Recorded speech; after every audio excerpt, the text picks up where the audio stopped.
Happy new year everyone, good morning. এখন ঘড়িতে হচ্ছে 6:05 হয়েছে, আর দিনটি ছিল হচ্ছে 1 জানুয়ারি। ওয়েদারটা ঠিক আমাদের এখানে এই রকম ছিল, চারিদিকে কুয়াশায় ভরা। কাজকর্ম শুরু করার আগে ভাবলাম যে একটুখানি গরম গরম চা খাওয়া যাক, আর এই ওয়েদারটাকে একটুখানি মজা নিই। কারণ এই সমস্ত ওয়েদারে না নিজেকে প্রথমে এনার্জেটিক করে নিতে হয়। কারণ নিজে যদি ওই ঘুম থেকে উঠেই গাছে জল দেওয়া, ঘর মোছা, বাসন মাজা, ডেলি যা জলের কাজ থাকে সেই কাজগুলো যদি শুরু করি, তাহলে না কোথাও যেন ভালো লাগে না, প্রচণ্ড ঠান্ডা লাগে, একদমই মন চায় না যে জলটা ঘাঁটতে। তো সেই জন্যই নিজেকে একটুখানি এনার্জেটিক করে নেওয়ার জন্যই এক কাপ চা নিয়ে একটু নিজের সাথে সময় কাটিয়ে তারপরে কাজে লাগা। আর এই যে দেখুন চারপাশের ওয়েদারটা।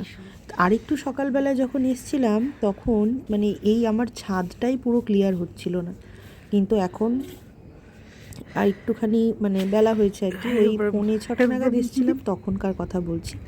এখন 6:05-10। Welcome back to my channel. তো এখন গাছে জল দেবো।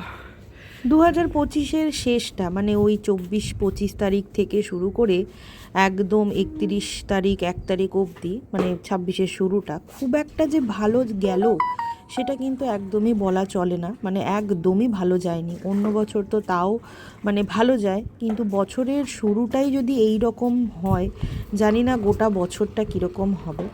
তো ঠিক আছে, চলবে, সব কিছুই সময়ের সাথে সাথে মেনে নিতে হয়। তো আমরা প্রত্যেকেই সংসার জীবনে থেকে অনেক প্ল্যানিং করে রাখি যে এটার পরে এটা করব বা ওটা হলে সেটা করব, কিন্তু ইউনিভার্স টোটালি আমাদের প্ল্যানিংটাকে ঘুরিয়ে দেয়। সেটা জীবনচক্রই হোক বা অন্য কিছু যাই হোক না কেন, ওই বলে না সব কিছু কি আর নিজের হাতে থাকে, ভগবান যার জন্য যেটা তুলে রাখবে। কি ঠান্ডা পড়েছে। সে জীবনে যতই প্ল্যান করি না কেন, এই যে ছুটিটা ছিল 25 তারিখের থেকে একদম 6 তারিখ অবধি, এই ছুটিতে যাওয়ার কোনো প্ল্যানই ছিল না, কিন্তু হঠাৎ করেই বাবার জন্য আমাকে যেতে হচ্ছে। বাবার চোখের অপারেশনও দেবে, তো সেই জন্য আর কি আমার দরকার ছিল চাকদায়। তো সেই জন্যই আর কি তড়িঘড়ি করে হঠাৎ করেই মানে কালকে রাতে ঠিক করলাম, আজকে সকালে বেরিয়ে পড়লাম হচ্ছে চাকদার উদ্দেশ্যে। লল্লাটের অন্ত নেই, ময়ূরাক্ষী ঢুকলো আর ওই দিক থেকে ব্যান্ডেল নৈহাটিটা টেনে নিয়ে চলে যাবে।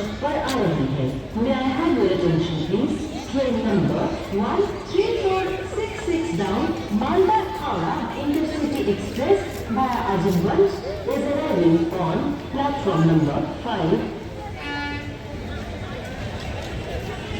এখন 1 ঘন্টা 40 মিনিট বসে থাকতে হবে, 1 ঘন্টার কাছাকাছি, তারপরে ট্রেন। তো আজকে সকালবেলাতেই আর কি বাবাকে হসপিটালে ভর্তি করে দেওয়া হয়েছে। তো আমার আসার কথা ছিল হচ্ছে 31 তারিখ দুপুরে হুল ধরে, কিন্তু মিস্টার দাস হঠাৎ করেই বলল যে ও যাবে আর কি, ও অফিসে ছুটির অ্যাপ্লিকেশন দিয়েছে 2 দিনের জন্য। তো সেই জন্য ওর জন্য আমিও দাঁড়িয়ে গেলাম যে ঠিক আছে তাহলে যাব যখন তাহলে একসাথেই যাব। তো আজকে এখান থেকেই আমরা হসপিটাল যাব আগে ফার্স্টে, বাবার ওটি হবে ওইখান থেকে, তারপরে দেখা যাক যদি আজকে ছাড়ে তো ছাড়বে, না হলে যেদিন ছাড়বে সেই দিন বাবাকে নিয়ে বাড়িতে রেখে তারপরে আমি আবার চাকদায় রওনা দেবো। এই হচ্ছে আপাতত এখনকার আপডেট। তো এরপরে জানি না কি হবে না হবে, ওই যে বললাম মানুষ ভেবে রাখে এক, মানুষের সাথে হয় আর এক। তো আমি তো এইরকম একটা প্ল্যানিং করেছি, তো এরপরে যদি অন্য রকম কিছু হয় তো প্ল্যান চেঞ্জ হবে, এই আর কি।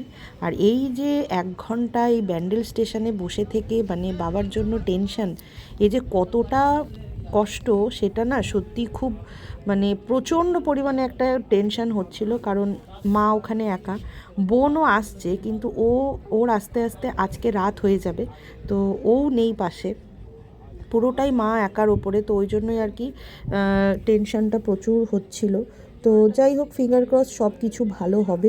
2026 সব কিছুই ভালো করবে, এই আশা নিয়েই আর কি বছরের প্রথম দিনটা শুরু করলাম। যদিও বছরটা মানে কোনো ম্যান্ডেটরি মানে কোনো ব্যাপার নয় আর কি বছরটা, কারণ বছর তো বছরের মতন চলে যায়, কিন্তু সমস্যা 2025-এর সমস্যা তো 2026-এ থাকবেই, সেটা তো আর শেষ হওয়ার নয়। কিন্তু তাও ওই আর কি বছরের প্রথম দিনটা আমরা সবাই যদি একটু ভালো করে কাটাই, ওই তাহলে আশায় এটা বাঁচে একটা চাষার ছোট মতন থেকে অবস্থা, আশা মানে করে নিজেকে থাকি। সান্ত্বনা দেওয়া এই আর কি। আসলে সেরকম কিছুই ঘটে না লাইফে।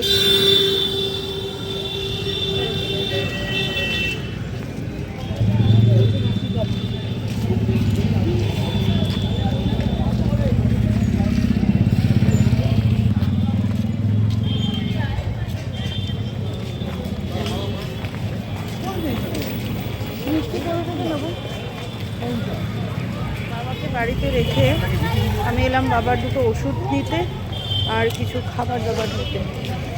কোথায় সারাদিন একরকমভাবেই গেছে, তো ওরা সব বাড়িতে আছে, রেস্ট নিচ্ছে। আমি একটু ঠাকুরের মিষ্টি নেবো, কালকে একটু গোপালের জন্য মিষ্টি নেবো, আর মায়ের মন্দিরে একটু মায়ের মন্দিরের জন্য মিষ্টি নেবো, নিয়ে তারপরে টোটো ধরে বাড়ি চলে যাবো। সারাদিন অনেক হয়েছে, আর ভালো লাগছে না, একটু শুতে পারলে বাঁচি। বাবা আগের থেকে অনেকটাই ভালো, অপারেশনটা ঠিকঠাক মতন হয়েছে। পেলে কিছু? হ্যাঁ,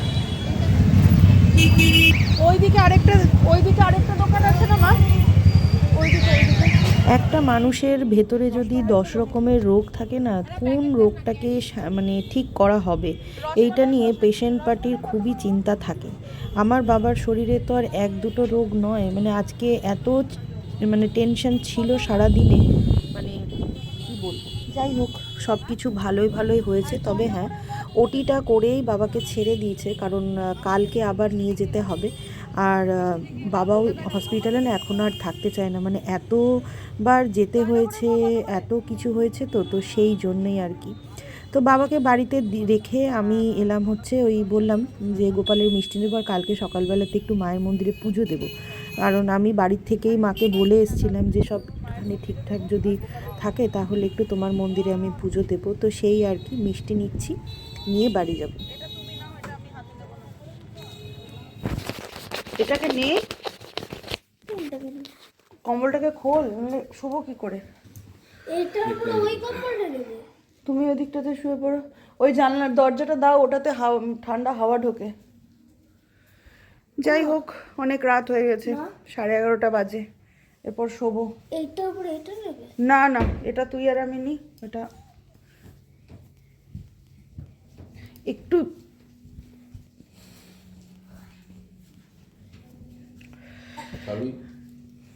তুই আর খাবি, খাবি আমলকি খাবি, দিয়ে দাও ওর মুখে। যাই হোক, চলুন আজকের জন্য ব্লগটা এই অবধিই রাখছি। সবাই মোটামুটি শুয়ে পড়েছে, এবং কানের দুলটা খুলিনি, সবাই মোটামুটি শুয়ে পড়েছে। বাবা আর মা নিচে শুলো, আর আমি আর মিস্টার দাস আর অলি রানী ওপরের রুমে শুলাম। তো 11:30 অলরেডি বেজে গেছে, এবার ঘুম পাচ্ছে, কারণ অনেক সকালে উঠেছি আর শোয়া টোয়া হয়নি সারাদিনে। চলুন, গুড নাইট, কালকে সকালে দেখা হবে।